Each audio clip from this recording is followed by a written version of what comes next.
है good morning everybody. मैं आज एक एमसीक्यू सीरीज़ ला रहा हूँ और ये जो है प्रोस्पेक्टस पे पूरा चैप्टर है, prospectus in allotment of securities पे। ठीक है, 60 एमसीक्यूज़ कराऊंगा, वीडियो लंबी होगी और ये इतना ही करना है। इसको छोड़ के आपको इस चैप्टर से कुछ भी नहीं करना है, सब कुछ कवर्ड हो जाएगा। ठीक है, मैं कोशिश करूँगा जितना एक्सप्लेन कर सकता हूँ एक्सप्लेन भी करूँ, स्लाइड भी दिखा दूँगा आप लोगों को। ठीक है, तो चलिए शुरू करते हैं। टुडे इज़ द डे, आपको ये पूरा कंप्लीट करना है, वीडियो थोड़ी लंबी हो सकती है। Let's begin. Prospectus and allotment of securities पे है। पहला क्वेश्चन क्या बोलता है, section 23 of the companies act 2013 deals with the ways a public company can issue its securities. मतलब पब्लिक कंपनी कौन कौन से तरीके से सिक्योरिटीज़ को इशू कर सकती है। तो देखिए, पब्लिक कंपनी तो आईपीओ और एफपीओ भी ला सकती है, उस पर कोई रिस्ट्रिक्शन नहीं है, तो ए वैलिड है। प्राइवेट प्लेसमेंट भी कर सकती है पब्लिक कंपनी, राइट और बोनस इशू भी कर सकती है, यानी D all of the above answer हो गया। स्पेसिफिक इसको बोला है हमारे 23(1) सेक्शन 23(1) ने ये ले डाउन किया। दूसरा क्वेश्चन क्या बोलता है कि एक ABC limited public limited company है, desires to issue its securities, state the ways a company can issue its securities. ठीक है, देखिए रिपीटिशन ही है सेकंड क्वेश्चन का लगभग, तो इसका भी आंसर हो जाएगा ऑल ऑफ द अबव। तीसरा क्वेश्चन है, Section 23 of the Companies Act 2013 deals with the ways a private company can issue securities, namely। अगर आपको ध्यान होगा तो सेक्शन 23(2) में लिखा गया है कि प्राइवेट कंपनी ऑब्वियसली आईपीओ या एफपीओ नहीं ला सकती है, तो उसके पास तीन ऑप्शंस बचे ना, राइट इशू कर सकती है हाँ, बोनस इशू ला सकती है हाँ, प्राइवेट प्लेसमेंट ला सकती है हाँ, यानी ऑल ऑफ द अबव इसका आंसर आपका हो गया। फोर्थ क्वेश्चन क्या है, एक एबीसी प्राइवेट लिमिटेड कंपनी है, वही सेम क्वेश्चन है, it decides to issue securities. कई बार आपको नाम देके क्वेश्चन पूछे जा सकते हैं, तो राइट इशू कर सकते हैं, बोनस इशू कर सकते हैं, प्राइवेट प्लेसमेंट कर सकते हैं, इसका आंसर हो गया D all of the above.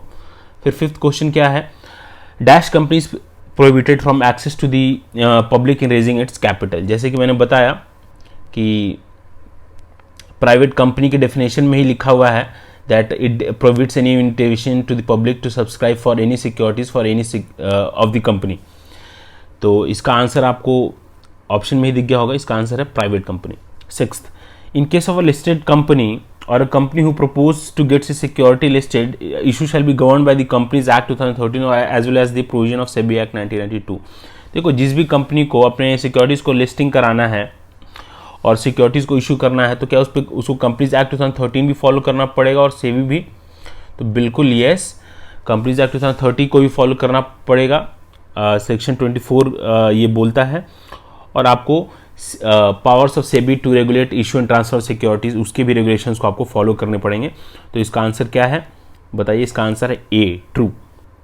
Seventh, can issue of prospectus, is issue of prospectus compulsory for a company. बताइए, क्या इशू ऑफ प्रोस्पेक्टस कंपल्सरी है कंपनी के लिए? तो इसका आंसर बताइए क्या होगा। ऑब्वियसली नो होगा, क्योंकि अगर पब्लिक कंपनी पब्लिक से रेज करना चाहती है पैसे, तब उसको प्रोस्पेक्टस इशू करना ज़रूरी है, वरना 23(1) क्या बोलता है कि प्राइवेट कंपनी को they are not required to file a prospectus. Correct, तो इसका आंसर हो जाएगा नो। इसलिए ध्यान से, जब इसमें प्राइवेट और पब्लिक में इसने डिफरेंशिएट नहीं किया, तो आपका आंसर इसीलिए नो होगा। अब 8th क्वेश्चन क्या बोलता है, एबीसी प्राइवेट लिमिटेड है, it is a private limited company, desires to issue prospectus for public offer, whether company can do so. नहीं, ये बिल्कुल नहीं कर सकते। 23(2) साफ साफ मना करता है that a private company is prohibited from inviting the public for subscription of its shares, यानी प्राइवेट कंपनी कभी भी प्रोस्पेक्टस इशू करके पब्लिक से पैसा नहीं ला सकती है। तो इसका आंसर क्या होगा बताइए, 8th का यानी करेक्ट आंसर है बी, नो, नहीं कर सकती है।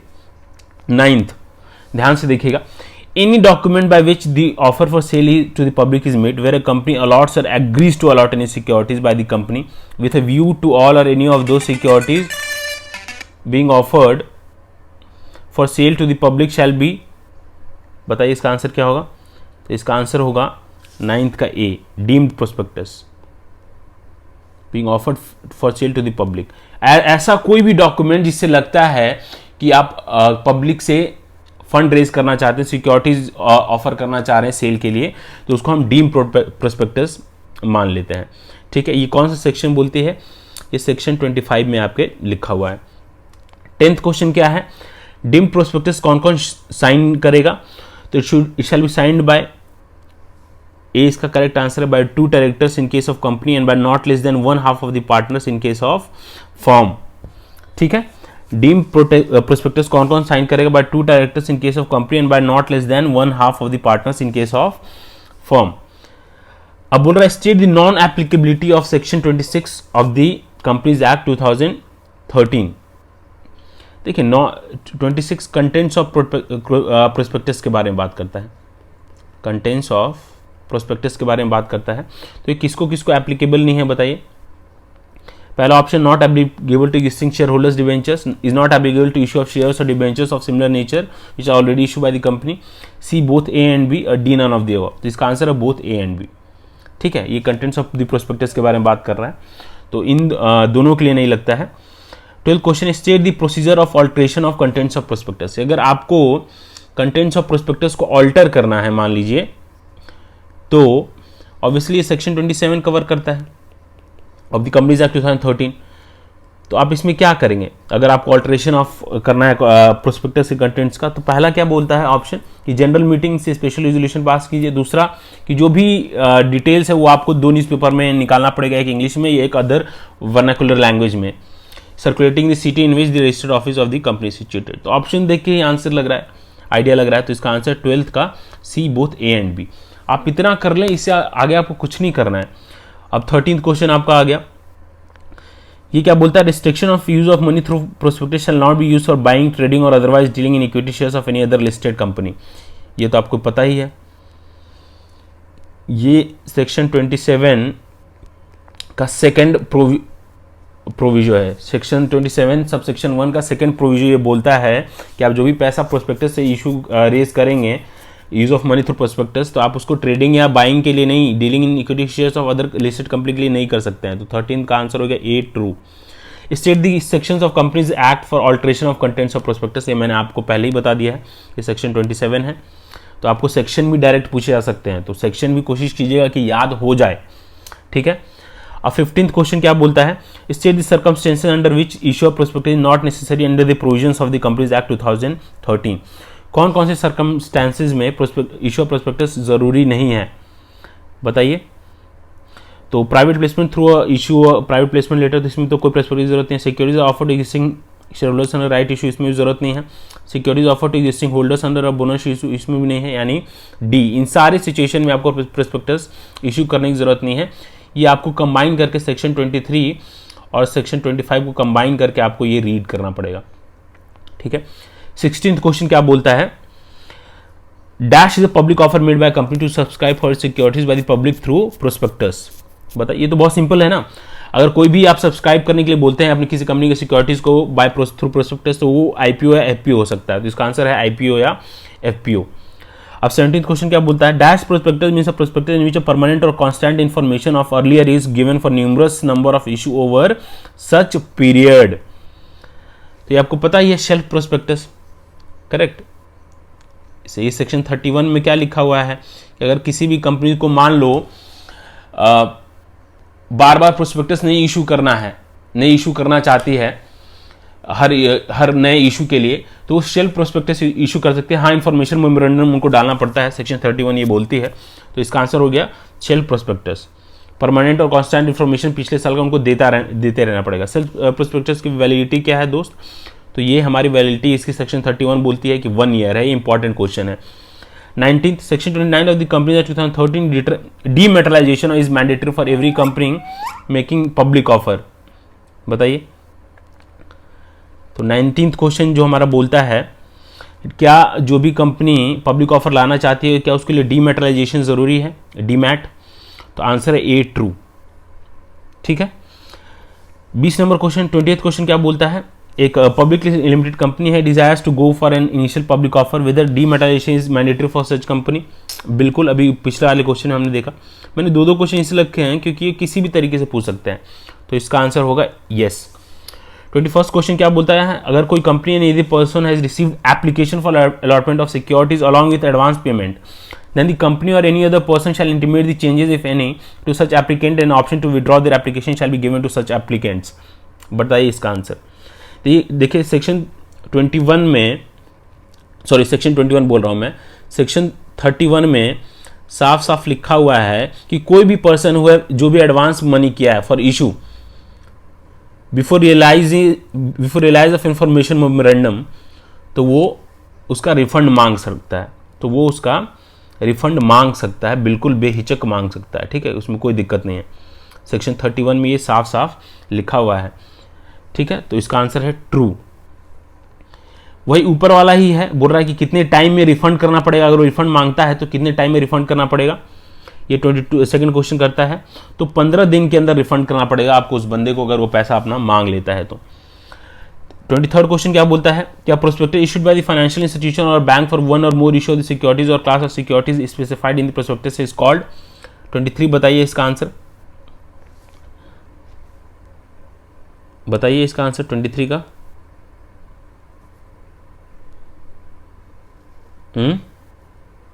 23 का आंसर आप लोग के स्क्रीन पे बताइए दोस्त, क्या है।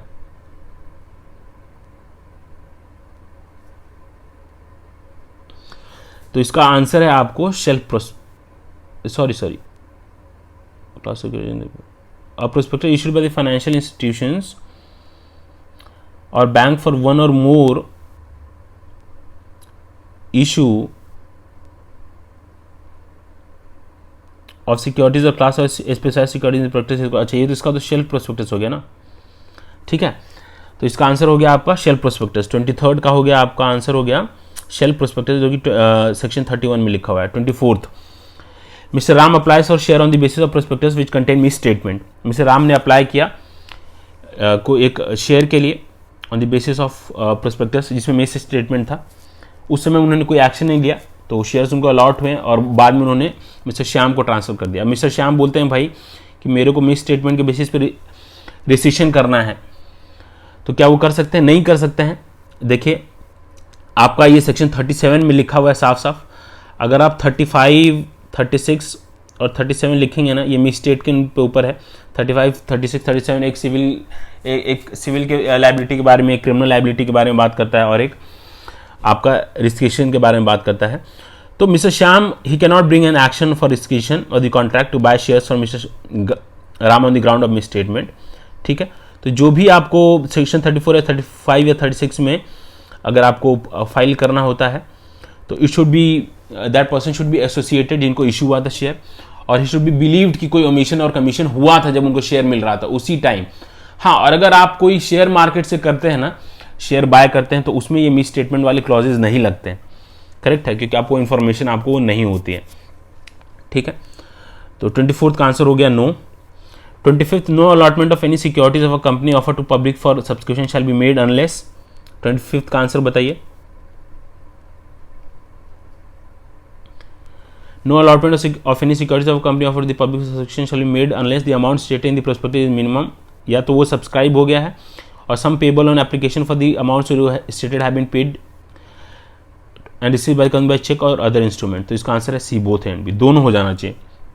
Amount payable on application on every security shall be, ये तो हमको पता है, not less then 5% of nominal amount, या फिर कोई भी ऐसा परसेंटेज जो कि सेबी प्रिस्क्राइब करती है। तो इसका आंसर हो गया सी, ए और बी। 27th क्वेश्चन क्या बोलता है कि अगर कोई भी कंपनी रेगुलर प्रोस्पेक्टस इशू करने में फेल हो जाती है and if any person is not satisfied with abridged prospectus और डिमांड करता है रेगुलर प्रोस्पेक्टस, मान लो कंपनी में रेगुलर प्रोस्पेक्टस नहीं यूज कर दिया, नहीं इशू किया और अब्रीज इशू कर दिया है, किसी बंदे को लगता है यार मेरे को अब्रीज से काम नहीं चलेगा, मेरे को रेगुलर दो, तो कंपनी को ये देना पड़ता है। अगर नहीं देती है तो नॉन कंप्लायंस का उसको पेनाल्टी लगता है 50,000 रुपए का, ठीक है। Dash means a prospectus contains summary of original prospectus so as to save cost and time, तो ये होता है अब्रीज प्रोस्पेक्टस, ठीक है। It is compulsory for every company to issue abridged prospectus with, बताइए, तो ये आपको एप्लीकेशन फॉर्म के साथ अब्रीज प्रोस्पेक्टस लगाना पड़ता है। तो 29 का बी करेक्ट आंसर है। 30th, dash prospectus is estimated worth of the company in open market, तो ये है रेड हेरिंग प्रोस्पेक्टस, ठीक है। इसमें पूरा डिटेल इन्फॉर्मेशन नहीं होता है, तो कुछ इन्फॉर्मेशन बाद में ही फाइलिंग करनी पड़ती है। रेड हेरिंग प्रोस्पेक्टस में कोई ऑल्टरेशन होता है वही फाइलिंग करनी पड़ती है। क्या बोलता है, red herring prospectus shall be filed by the company with the ROC at least dash days prior to the opening of the subscription and the offer. कितने दिन पहले आप आरओसी से फाइल कर देंगे ऑफर के पहले, तो ये है आपका 10 days, करेक्ट है। 32 the company shell file actual prospectus with ROC and SEBI containing details of actual prospectus. जब आप कंपनी फाइल करेगी आरओसी और सेबी के साथ, तो उसमें क्या क्या डिटेल होना चाहिए? ऑब्वियसली टोटल कैपिटल रेज्ड होना चाहिए भाई, ठीक है। उसके बाद आपका closing and final price of share भी होना चाहिए, बिल्कुल होना चाहिए। एनी अदर डिटेल भी होना चाहिए जो कि रेड हेरिंग में नहीं था। तो ऑल ऑफ दी अबव इसका करेक्ट आंसर हो गया।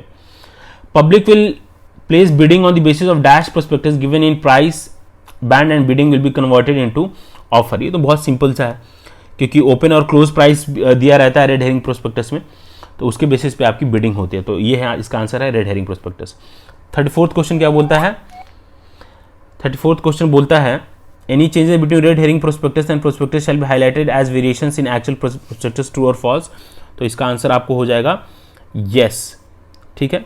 ये सेक्शन 33 में साफ साफ लिखा हुआ है, जो रेड हेरिंग प्रोस्पेक्टस का सेक्शन है, ठीक है। तो जो भी चेंजेस है आपको वो हाईलाइट करके और ऑब्लिगेशंस जो भी है वो एक्चुअल प्रोस्पेक्टस में शो करना होगा। 35th क्वेश्चन क्या बोलता है? Mister Ram is not satisfied अब this prospectus of messrs ABC limited. मैंने बोला हाँ बिल्कुल डिमांड कर सकता है ये, तो इसका आंसर हो गया 35th का ए करेक्ट आंसर है, कोई इसमें दिक्कत नहीं है, ठीक है। सेक्शन 33 भी हमारा जो है अब्रीज प्रोस्पेक्ट। तो 36 क्वेश्चन क्या है? 36 क्वेश्चन बोलता है the articles of association of ABC limited contain a provision that up to 4% of the issue price of the shares may be paid as underwriting commission to the underwriters. The board of directors बोलते हैं कि हम 5% underwriting commission देना चाहते हैं। तो एक चीज़ ध्यान रखिएगा कि जो रूल 13 ऑफ कंपनीज एक्ट 2014 है वो साफ साफ बोलता है कि 5% एक्सीड नहीं करना चाहिए, या फिर articles which ever is less. तो आर्टिकल्स में जब 4% लिखा हुआ है तो ये 5% नहीं दे सकते हैं, तो ऑब्वियसली इसका आंसर आपको बी हो जाएगा, इनवैलिड है, ठीक है। वैलिडिटी इसकी इनवैलिड है। 37 आफ्टर अलॉटमेंट और return of allotment in form PS3 containing details shell be filed with ROC. 37 question है जो कि आपकी फॉर्म के ऊपर है, तो इसका आंसर बिल्कुल है, जिसमें आप लिस्ट ऑफ सिक्योरिटी होल्डर भी देंगे, फुल नेम और एड्रेस देंगे, उसका नंबर ऑफ सिक्योरिटीज अलॉटेड देंगे, तो ये ऑल ऑफ द अबव होगा। ये याद रखिएगा, ये आपको याद रखना है, ठीक है। 38 क्वेश्चन क्या बोलता है?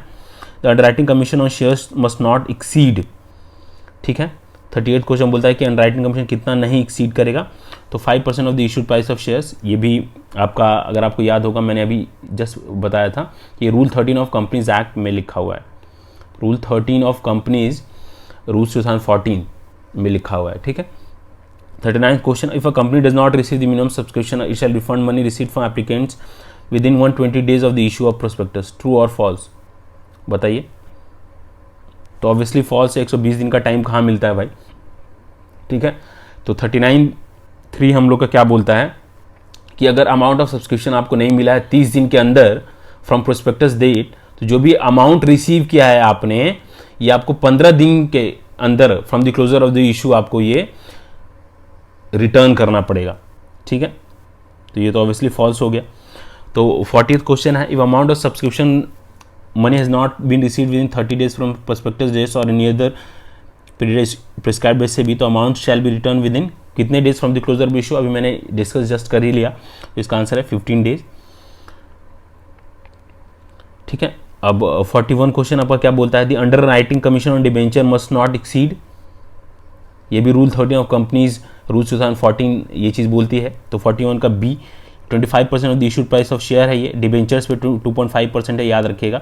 या फिर articles which ever is less, अगर आर्टिकल्स इससे कम बोलता है तो वही रेट हम लेंगे। 42 क्या बोलता है? ABC limited offer to the public for subscription but the minimum subscription has not been received within 30 days from prospectus days. तो कितने दिन में आपको पैसा रिटर्न करना पड़ेगा? रिपीटिशन हो गया ये क्वेश्चन का, तो 15 डेज इसका आंसर है। Dash is an instrument through which Indian company can issue its share across the globe. इससे मैं क्वेश्चन एक्सपेक्ट कर रहा हूँ, तो इसका आंसर है GDR। GDR से इंडियन कंपनी अपने सारे जो शेयर्स हैं ना अक्रॉस ग्लोब वो लिस्ट कर सकती है, इशू कर सकती है, ठीक है, ठीक है। अब 44 क्वेश्चन हम लोग करते हैं। ये सेक्शन 41 ये मैंने यहाँ पे मेंशन कर दिया है, तो ये याद रखिए। 44th क्वेश्चन आपका क्या बोलता है कि that instrument through which Indian company can issue it's shares in America, ठीक है। तो 44 अमेरिकन डिपॉजिटरी होता है, अमेरिकन छोड़ के बाकी सब में ग्लोबल डिपॉजिटरी चलता है। तो 45th क्वेश्चन आपको क्या बोलता है? 45th क्वेश्चन बोलता है any foreign company who wish to issue the shares in India can apply to any foreign custodian by issuing the shares is called, बताइए, उसको हम बोलते हैं IDR, इंडियन डिपॉजिटरी रिसिप्ट। देखो इसके बारे में बता दूं, इतना फेमस नहीं है इंडिया में। स्टैंसी ने, स्टैंडर्ड चार्टर्ड ने एक बार IDR लाने की कोशिश की थी, पर वो भी उसको अब विड्रॉ कर दिया। ये बहुत ज़्यादा फेमस मेथड नहीं है, ठीक है। 46 क्या है? A private placement offer or invitation shall not be made in one financial year to more than dash person and not more than dash person in aggregate in a financial year। बताइए इसका। ये section 42 बोलता है, मैं आपको बता दूं section 42 conditions contain करता है प्राइवेट प्लेसमेंट का, ठीक है। तो ये सेक्शंस में बताते चला हूँ ताकि आप ध्यान में रखें। तो ऑब्वियसली इसका आंसर है 50 और 200, तो ये इसका करेक्ट आंसर है। 47 can public company make private placement, तो बिल्कुल कर सकती है, क्योंकि प्राइवेट प्लेसमेंट तो कॉमन मेथड है ना, it is a common method of raising business capital, क्योंकि थ्रू ऑफरिंग इक्विटी शेयर्स, ठीक है। वो प्राइवेट कंपनी भी कर सकती है जब वो कुछ फ्यूली सिलेक्टेड इन्वेस्टर्स को चूज करके उनको जब शेयर्स इशू करते हैं ना, तो वो प्राइवेट प्लेसमेंट कहा जाता है। तो yes. 48 the company shall not accept any cash towards subscription of securities, ठीक है। तो इसका आंसर है A correct. Section 42 of the companies act 2013 cash not to be accepted towards subscription, ये 42 हमारा साफ साफ मना करता है। फिर क्या है 49 क्वेश्चन, आप ध्यान से पढ़िए, इंपॉर्टेंट क्वेश्चन है। XYZ private limited is a private limited company desires to issue shares through private placement to 35 group of persons. At the same time, company also offered securities to 10 employees under ESOP under section 62(1)(b). While calculating number of persons of private placement under section 42 of the Companies Act 2013, can company also consider number of employees to whom the securities has been offered under ESOP? बताइए भाई, तो क्या ESOP जो अपने employees को दिया था उसको भी आप प्राइवेट प्लेसमेंट वाले में कंसिडर कर लेंगे क्या? बताइए। तो इसका आंसर होगा नो, ठीक है, क्योंकि इसमें क्वालिफाइड इंस्टीट्यूशनल बायर और एम्प्लॉयज जिनको आप ऑफर कर रहे हैं ESOP, वो एक्सक्लूड होते हैं when you are counting the number of persons. याद रखिएगा एक चीज कि सेक्शन 42 क्या बोलता है, जो कंडीशंस है कि क्वालिफाइड इंस्टीट्यूशनल बायर्स और ESOP के तहत में जो एम्प्लॉयज को आपने दिया है उसको आप एक्सक्लूड कर देंगे काउंट करते समय। 58th क्वेश्चन क्या बोलता है? ABC private limited is a private limited company desires to issue shares to private company to 50 group of person. At the same time company also offer securities to 2 qualified institutional buyers, तो इसको तो exclude कर लेंगे। Well calculating number of person for private placement of section 42 can company also consider, नहीं कर सकती है, मैंने आपको बता ही दिया ये कि क्वालिफाइड इंस्टीट्यूशनल बायर और एम्प्लॉयज को आपको जिसको आपने ESOP दिया उसको आपको कंसिडर नहीं करना है, एक्सक्लूड करना है। 51 no further offer under section 42 of the Companies Act 2013 shall not be made unless the earlier offer or invitation if any, बताइए, या तो वो अलॉटमेंट पूरा हो चुका है या फिर विड्रॉ हो चुका है। तो फर्दर आप ऑफर नहीं कर सकते हैं जब तक इन दोनों में से कोई हो गया, तो आइदर ए और बी। 52 क्वेश्चन क्या बोलता है? एक प्राइवेट लिमिटेड कंपनी है desires to offer shares under private placement but the earlier allotment of company have not been completed, तो नहीं कर सकते है ना, सिंपल सी बात है, ऊपर ही हमने डिस्कस कर लिया। आपको या तो विड्रॉ करना पड़ेगा या उसको कंप्लीट करना पड़ेगा। 53 any offer which is in contravention of section 42 of the companies act 2013 shall be treated as public offer, बताइए। Any offer which is in contravention to section 42 of the companies act 2013 shall be treated as public offer, ठीक है। तो बिल्कुल section 42 हमारा बोलता है ये consequences of contravention of section में है, तो वो पब्लिक ऑफर ही आपका ट्रीट किया जाएगा, तो ये आंसर है इसका। 54 एक पब्लिक लिमिटेड कंपनी है desires to offer shares to 60% under private placement, क्या वो ऐसा कर सकती है? तो बिल्कुल नहीं कर सकती है मेरे दोस्त। 50% मिनिमम है, आपको अगर याद होगा, to private placement offer invitation shall not be made in one financial year to more than 50%, ठीक है, 50% मैक्सिमम है, ठीक है। और उसके बाद 200-200% इन एग्रीगेट है इन अ फाइनेंशियल ईयर, ठीक है। और कोई भी अगर कॉन्ट्रीब्यूशन करते हैं तो उसको पब्लिक ऑफर माना जाता है। तो अगर 60 अगर उसने कर दिया तो उसको हम पब्लिक ऑफर मान लेंगे हिसाब से, प्राइवेट प्लेसमेंट नहीं मानेंगे, ठीक है। फिर issue of offer letter to investor under private placement in form number, बताइए। तो इसका आंसर क्या है बताइए? पैस 4 है इसका आंसर। ये भी हमारा सेक्शन आपको 42 ही बोलता है, ठीक है। अब नेक्स्ट क्वेश्चन करते हैं हम लोग, 55 कर लिए, 56। Under private placement if the application money not refunded company shall pay interest 12% per annum from the end of, कब से 12% पर एनम इंटरेस्ट देना पड़ जाएगा उसको अगर उसने रिफंड नहीं पैसा किया है अंडर प्राइवेट प्लेसमेंट, बताइए। तो इसका आंसर है 60 days, from the end of 60 days, ठीक है। सेक्शन 42 ये भी बोलता है। 57th क्वेश्चन आपको दोबारा प्राइवेट प्लेसमेंट पे है, ऊपर से ही आपको आइडिया लग गया होगा, 12% इसका आंसर है। 58th क्वेश्चन, एक public limited company it fail to allot securities under private placement within 60 days from the date of submission of application money, whether it is necessary to for the company to refund the application money along with interest, तो बिल्कुल ज़रूरी है। Company shall maintain records of private placement in form number, कौन से form number में records maintain करेगी, तो उसका है आंसर PAS 5। और लास्ट क्वेश्चन इस सीरीज का, company shall file return of private placement in form under, तो वो है आपका PAS 3। दैट्स इट दोस्तों मेरे तरफ से। अब आप प्रोस्पेक्टस और अलॉटमेंट के चैप्टर से निश्चिंत हो जाए, ये क्वेश्चन मैंने कवर कर लिया, इससे ज़्यादा आपको कुछ भी नहीं आने वाला है, ठीक है। मैक्सिमम मैंने कवर करने की कोशिश किया, मैं होप कर रहा हूँ 95 to 99% कवर कर लिया प्रोस्पेक्टस वाले चैप्टर से। नेक्स्ट वीडियो में ज़रूर जल्दी लेके आता हूँ। Bye bye.